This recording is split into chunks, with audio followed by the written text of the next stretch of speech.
making opportunities that Chapo and Xenotronics did in that endgame. Lumniosity still rightfully so, looking towards El Chapo with the ban of Cirquette. And Nemesis will be the ban of choice for Team AI, keeping that out of the hands of Masked.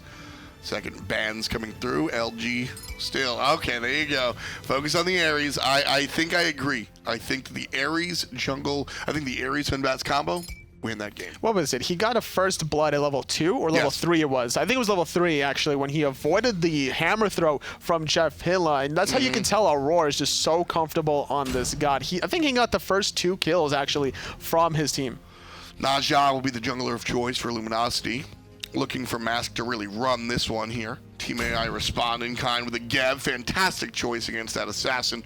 And the secondary selection out of Team AI. I wonder where they go. Do they reprise the Thoth for the best this early on? Do they go in a different direction? It will be. The Thoth. The way the best was playing that Thoth last game with just so much damage in that end game. We saw him barely underneath Baskin. Both of them were battling for like that 60,000 player damage mark. Considering it was a 50-minute game, I'm not really surprised, but honestly, that's just a strong pick for the best. Yeah, Terra will be the guardian of choice, or maybe a solo laner. But Sol, yeah, just let both mages play their mage. They both did the job. Baskin, you couldn't ask for anything more from him there, despite the loss. I think that's totally okay. And yeah, Xeno, just give them what they did yesterday, or in game number 1 for Team AI. And I love what Jeff Hilla does here by picking up the Terra. Because he doesn't have to worry about the cripple here from Aurora's Ares, he now doesn't also have to worry about the knockup from the Geb because of the way the Terra passive works. Here's an interesting thing by Luminosity, and I actually think the Hunbats is a wasted ban. By banning out the Ares, Team AI understand that they're going in a different direction. If they wanted to play Hunbats, I think we see that picked up in the first round. Sure. So Luminosity banned out the Hunbats. Hunbats did very well, but he did well in tandem with Ares. I think that Hunbats would not have been picked without that Ares, and so that ban, oh well, you're getting the Ratatasker. I think the Thor ban was important. I think Chapel might have played that Thor, and instead has to go for the Ratatasker. Still having some more global pressure in the form of the Ratatasker. Going to see Amaterasu, though, for Luminosity. A lot of mobility on their side between, you're looking at the Amaterasu aura and the Terra's Blessing. So here, Team AI playing spoiler. They have no chance to make it to the playoffs here. They are already out. In fact, they have to go to relegation. One of the bottom teams for a number of different reasons and a number of different rosters that we've seen in this split. But here as they head out towards the end of the season, this being our final day of North American SMITE. In fact, the final day of Summer SMITE overall. As I said, Team AI don't have a horse in this race, but if Luminosity lose, they don't make it. It's going to be United instead, so everything ride or dies on this last game of the North America SPL. Can Luminosity close this one out? I don't know. I think a lot of people might have said, obviously yes, Toli, why are you asking this question? But after watching game number 1, that's not a fluke. That's not a mistake. That is not Luminosity throwing the game. That's not Team AI picking a cheese composition. None of those boxes get to be checked. Team AI and Luminosity fought for an hour. They both played fantastically. And AI wound up as the better team flat out. There was not too many closing opportunities for Luminosity considering how much of a distraction Chapo did in the late game. Chapo, what are you doing? What are you doing? What are you doing? Chapo, who made one of the fantastic plays to close the game in game 1, just throws his life away. I can't answer that one, Tom. He just took too much damage from archers. A level 1 Ratatasker just has no business tanking a whole minion wave without any sort of clear-cut advantage. And even Scary D able to steal away a blue buff here in the left-hand side. The girdle being popped, trying to clear out this first wave. And Chapo, though, answering in kind by taking out Scary D on the right-hand side. You know what, though? All right, fine, Chapo. Girdle is popped here. That's why we're taking a look on the left side. Kind of predictable there. Unpredictable was the kill on the right side. So you know what? Listen, Chapo, that's what you're doing fine. Ooh, Zeno almost gets taken out as well. You could tell Jeff and Barrel are mad about how aggressive Aurora was on the Ares the last game, and now playing super aggressive on the left-hand side, basically hugging the tower line. Popping the girdle at 1 minute and 20 seconds. Yeah, they wanted to clear the wave. That one little relic usage alone allows them to out-clear Zeno and Aurora to constantly push these waves under the tower, which eventually slowly adds up considering how much gold is going to be denied under that tower. Yeah, we actually kept seeing that a number of times earlier in the split in the mid lane, where the early girdle would be popped to push the enemy out of the mid lane, and then you see all the rotations, obviously, and the invades, etc., etc. But again, 1-1 here early on, a lot of early action. Lumniosity is leading by that first blood bounty, a little bit more than that, 644. And that first blood bounty went towards Baskin's soul, and that's going to be a nice little addition towards Lumniosity, because this is a late game soul that he's going to be building into. He had so much player damage that last game, yeah, it was insane. And with this small gold spike, having Soulstone, he's looking to play aggressive in that mid lane. Soulstone on the soul. I like it. We're all going to walk away. I like that one too. He's a snowman. They don't walk. He's abominable. Say that one, Toli. Abominable. Well, there's going to be the best jumped on by Mask, who finds the turnaround ultimate. Beautiful piloting of the Naja, and he earns his number 2 kill. This god is hard to play, and when you can make those nice, just the snap plays, you have the accuracy, it's fun to watch, and Mask just doing it justice. This is why we're seeing such a prioritization of this Naja pick, whether you're banning it away or you're first picking it if the Susano isn't available. Has a lot of mobility once you connect on the ring bounces to not only slow your opponents, but also increasing your own movement speed. And this god cannot be denied, because even if he gets behind, you're looking at taking somebody out in a team fight. It becomes very interesting. You know, this comes up a lot. Naja being bad from behind, and I don't think that he's obviously no god is good from behind, but for me the conversation is much more is the team behind. Should AI get a lead, if you're able to collapse on Mask and his team, one of Naja's issues is that he only really hits one target at a time. So yeah, you have your ring bounce, but you can do that from a distance. Scary D again getting in trouble. Force out the ultimate, but here comes Chapo. Squash as the rat falls from the sky. Mouse Tasker picks up his number 2 kill here. He wants some milk. He wanted that speed buff or something. I have no idea what Scary D is doing, because last time he invaded the blue buff, got it, but couldn't get out. He was around level 2 or 3. Going for such an early aggressive play as an Amaterasu is uncharacteristic, because normally you don't have that sort of a window to be able to clear your wave and invade the enemy anything, honestly, because Hercules can just out-clear you with that pull-push combination. And Divios on the Hercules, this is one of the classic Divios plays here, man. I love to watch him on this Hercules. He has a lot of control. He's able to do a lot, and it's one of his better gods here, so I do like to see him on the Hercules. I think he's going to really, really outplay Scary D. So far, they're even as far as their levels are concerned, but obviously 0-2 for the Herc and 0-2-0 for the Amaterasu. I love what Xenotronics did there. He was kind of baiting out his back on the left-hand side, but baiting out his life on the middle as Mask gets interrupted to a nice blink engage from Aurora. It doesn't matter if he's the Ares, because he got his Geb as well. Chapo dashes forward, unfortunately, because the best deals the damage from a distance. Didn't need that aggressive maneuver, and it costs him his life. Both junglers fall down here again. 3-3 here. This has very quickly become jungler v jungler, which are some of the more exciting games, honestly. If you're looking at both the Ratatasker and the Naja, these characters are going to be all around the map, all aggressive, heavy damage.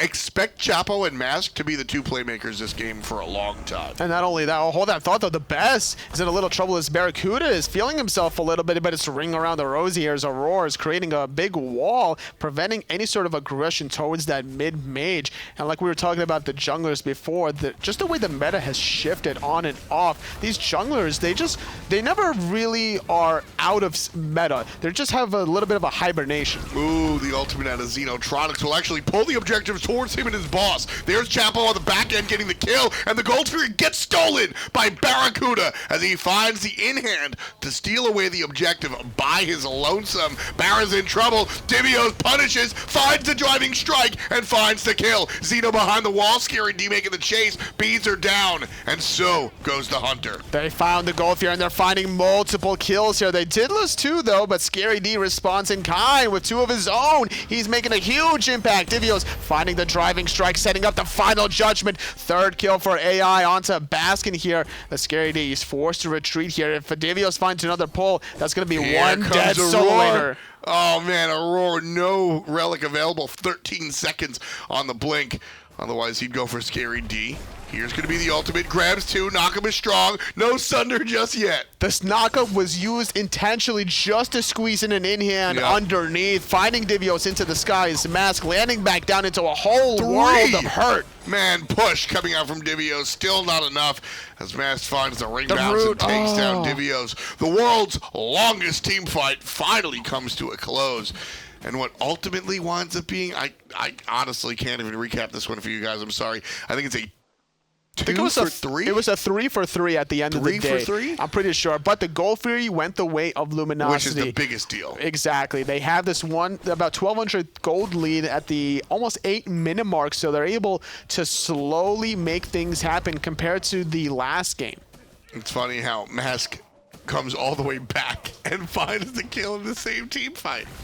And the way that Aurora in no man's land trying to set up a little bit of a bait for Chapo as he lands under that tier 1 solo tower. That's a problem. That was honestly a mistake on Chapo's part. Stays a little bit too long in the sky. Divios not going to be taken to the sky, but put in the ground by Baskin as he uses his ultimate. Mask still on cooldown, but the best, he falls to Scary D. Scary D just does so much damage with that second ability. Jeff Hilla and Barracuda forcing out the ultimate from Xenotronics on the left. And what a great engagement from AI, really taking advantage of the fact that Aurora used his Cataclysm just to get that Sentry Ward on the left. Yeah, so, man.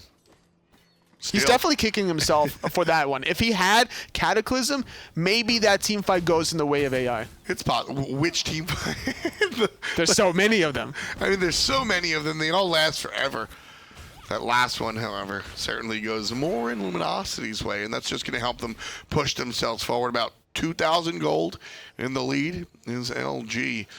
As again, they're trying to keep their playoff, their summer finals dreams alive. As we've said a number of times, summer finals held in Spain, so a nice trip for these North American players as well. Kind of icing on the cake. Not only are you sort of winning and going for the land, but hey, it's a trip to Spain. This game matters so much to not only Lumniosity, but also to E United. Xenotronics, though, he gets caught under the wall. The body blocks from the Sex Tank is just preventing Xeno from leaving. Barra very low, but nobody able to really go ahead and catch up. Mask, however, 50%.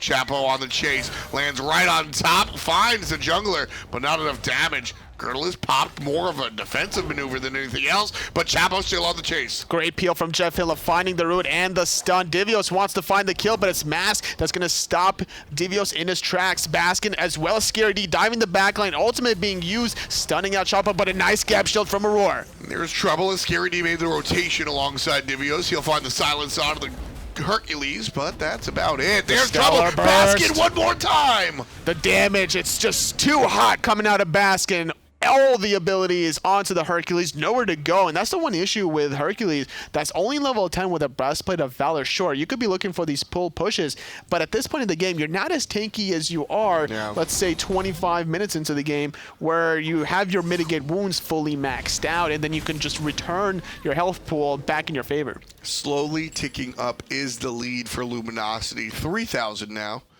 Or just shy of it by about 20 gold, sue me. But either way, 10 minutes in, Team AI took game number 1, but game number 2, a little bit different here. I say a little bit, though, because game number 1 went the distance, and at that point, the gold lead just doesn't matter. Should AI kind of hang on as well, right? Yeah, AI were definitely going for speed in that first game and certainly got it, but Lumniosity here are trying to make things happen if they want to secure their spot into Valencia, and Mask has been making the plays happen. He has 2 kills and 7 assists out of his team's 11 kills. Yeah, he's going to go ahead and help out. And Baskin reprising his role on the Soul, I think is absolutely fantastic. Not only that, but continuing the damage. You can see Thoth kind of still down there. But Baskin, he's going to take his cake and eat it too. Still continuing his reign of terror here. On this left side, looking for the Gold Fury. Baskin and his team certainly have the composition to look for the early objectives. They have to respect the Blink Cataclysm from Aurora. Not able to put him in combat beforehand, but will force the reset. There's going to be the problem from the sky. Aurora is already taken care of. And Choppa with the back line looking for Baskin gets taken out by Mask. Trying to land back down here. Choppa will get eliminated by Baskin, stunning out Xenotronics. Barracuda's trying to help him chase down that Hunter, but zoning him out so far away from the Gold Fury should allow Luminosity this chance for the gold. But the best, look where he is. He's right underneath the final judgment. Ooh, so late. close. Too late by a hair, by a nose. Look at Barra. He's trying to see best. He gets stunned out. Scary D right side, looking for the ultimate on Divios. Misses the damage out of the mirror, and that should make him turn around. The flip kick is good. The flip is good. The kick is good as well. Ultimate out of Divios is on cooldown, so we won't have that one. But it was just a zone. The rest of Luminosity confirmed the Portal Demon.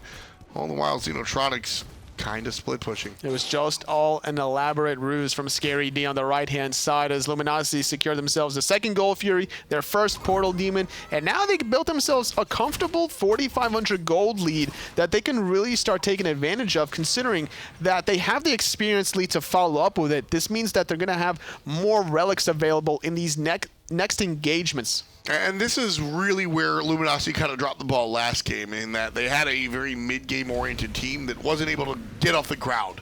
And so they had to wait until the late game to really find something, and they never really did. Here, Mask, Baskin, Barracuda, all these guys are going to hit their stride around in about 5 or 6 minutes, and then just get more powerful from that point on. Scary D already there. Luminosity this time have the lead. And this they can fashion into something that can be tough for AI to deal with. And this is what a lead can do for an Amaterasu that has Shield of Regrowth finished, maxed out her auras to be able to get that regen and the movement speed to be able to dive that tier 1 tower, and diving onto Xenotronics. Nice job by Mask. Chapo lands on the back line looking for somebody, and it's Barracuda. He gets pushed out. Basket already with the kill. The ultimate is going to be the Wild Hunt. Divios running away. Barracuda not going to find the kill just yet. A little bit early, as I said. He's looking for the stun, but he's not able to connect all 3 shots onto Aurora, but doing enough damage to bully out this Geb, which is it might allow Luminosity to try to go for this tier 1 tower, while Baskin is using his Bumba's Mask to regain all that health that he lost in that last engagement while still being able to farm. Yeah, tier 1 tower absolutely belongs to Luminosity. 500 gold in the bank. Scary D just dashed into 2 people so he can aggressively invade the speed buff by himself. Yeah, I don't know about this play, Scary D. Team AI still a little bit of afraid, though. Level 9, level 11, level 12 on Aurora, the best, and Chapo, respectively. Level 15 on Scary D, so. Okay, I like this calculator risk, actually, from Scary D now that I'm thinking about it a little bit more, because his intent was never to really even go for the speed. It's just all about these distraction, allowing Luminosity to get their second tier 1 tower of the game. I mean, that's what we saw with him on Divios, just distracting Divios. We looked at the health, and we said, this is why is Scary D going aggressive? He missed the mirror, which probably wasn't on purpose. But then Divios sat there and went, haha, why is he engaging on me? Haha. And then they heard the whomp of the Portal Demon and went, oh, that's why. Divios still trying to box out Scary D and not able to get the better end of that one. You know what the D stands for in Scary D? Scary Divios? Scary distraction. Really, you couldn't get that one? Divios here under the tower, in trouble, stunned out. Mask is here, so is Jeff, so is Soul. 3 players on Team AI are going to be trapped out by Baskin. And there's the damage. Baskin's in trouble, gets the knock-up. Mask gets kicked out. Baskin is hit by the ultimate out of Divios. There's the retreat from Luminosity, but again, they get what they came for. The stun is good. The Cataclysm is even better. Barracuda gets taken on the left-hand side from a gank from Choppa, but there's more action on the right. Mask is going to go down here if anybody can find the last hit, but they can't. Instead of Scary D, now it's Divios and Aurora in trouble. Big damage from Mask, big damage from Baskin. It's Maskin on the right-hand side. Luminosity winning, looking for the tier 2. But honestly, Team AI, it's all the same on the left. They're looking for a tier 2 of their own. Ooh, but the Scary D teleport, the teleport from Scary D. Your death shall not be in vain. Barracuda says Scary D as he's going to try to chase down Xenotronics. He has the mobility necessary. He's going to even blink in, use the ultimate to force out the Aegis. Even using the beads here, the stun on Xenotronics is good. Not going to find the double tap, but you can't run away from a level 17 Amaterasu. Yeah, Xeno didn't have that jump available, unfortunately. So Phoenix? yeah. You know why? The distraction. Scary distraction. The scariest The of distractions. scary distraction, man. I'm telling you. How scary is his distractions? Not really that scary. It's the.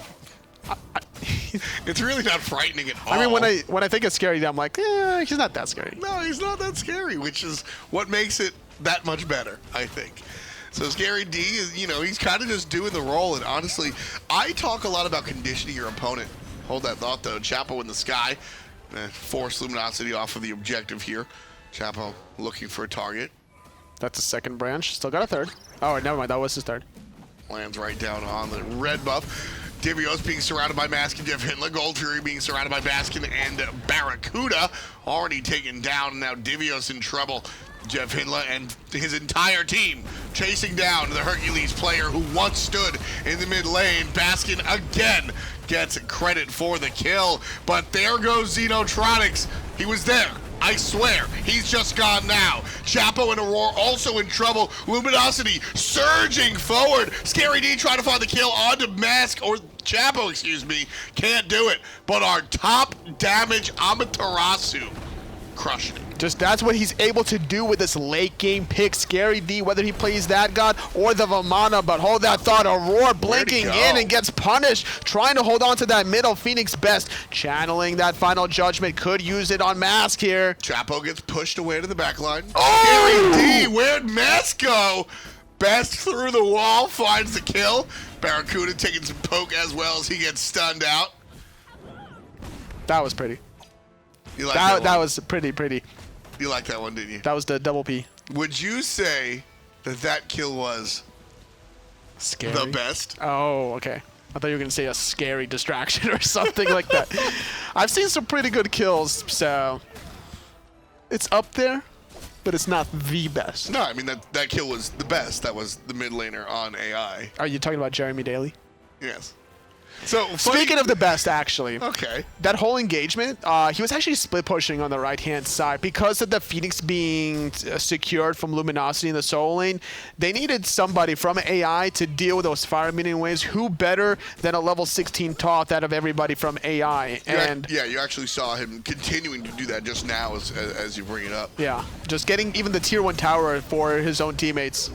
Portal Demon started. Divios 7 years too late, throws the ultimate. Gonna miss that one. Retreat out of Team AI as the ultimate out of Aurora stuns out 2. There's damage put onto the Snowman, and Baskin try to catch up, but absolutely won't. In fact, gets hit by Xeno, not once, not twice, but 3 separate times. Chapo comes through on the back end to double ricochet and then some for Xenotronics, but Chapo goes too late. Mask gets the kill. Kick and the flip. Jeff Hilla is not in a good spot. He finds the root, dashes back in, but he's between too many members from AI. Nice ring bounces from Mask, keeping everybody a little bit low here. Divios is very low. Jeff actually taking out Aurora, while Xeno and Best forced to retreat on the right. The kick out of Divios is strong, but Scary D brought down to a hair of HP, able to back and come back through the portal. And it might be the end for Divios. Xeno, however, picks up one more kill. And AI just fighting it out. The best. The kiting. The best. The kiting is just so real from AI. Xenotronics was able to shut down Mask here, as well as Barracuda. Ooh, nice try. flick of the wrist from Scary D, just catching Divios on the tail end of that one. I like that try coming out from Big D, but unfortunately going to be relegated to a lower case here. 20 minutes in, 24-12. We got a dozen on the side of Team AI, but Luminosity brings the 24 rack, and they're 58,000 gold to 48, 10,000 above AI. Much different story than game number 1 here, folks. This is a huge lead from Luminosity, the biggest lead they've had this entire set, and this is a great spot to be. A nice play from Scary D, intercepting the roll, but no one else really there to catch up, just doing it as a little flashy highlight. I mean, sometimes you got to do that. I will always bring up the blink. Oh, it was a combat blink on Freya. Who played it? Combat blink used on Freya to stop the rollout. It was Panda Cat. Panda Cat combat blinked into the rolling out Geb to secure the fact that he wouldn't get away. Oh my god. Was So- that like back in, what was it, season 2? Yeah, plays from yesteryear. Plays from today, however. Fire Giant. Luminosity playing for tomorrow. Fire Giant confirmed, and Luminosity looking for the play that will take them to Spain for our summer finals here. Well, there, I guess. Here is Atlanta. There is Valencia, Spain. And that's exactly where Luminosity are looking. Anatoly! Zeno! Trouble for Zeno. He gets jumped on, and he gets dumped on. Scary D, the player of the game. Divios, though, is in a lot of trouble as well. Throwing out the boulder, using the thorns as well. Wild Hunt will buy a little bit of time here as Chop was forced to retreat. Barracuda taking a lot of damage, but it's Basket taking out Best. And he's just crushing it continuously. Right side Phoenix, gone. Mid Phoenix, barely there, not even looking for it. Jeff Hindler and Basket going directly This is it, Tom. for the end. Ladies and gentlemen. is it. Luminosity, they're going to Valencia. Yes, no way about it. Divios, no matter how strong, can't stop Luminosity against the Titan. He goes down,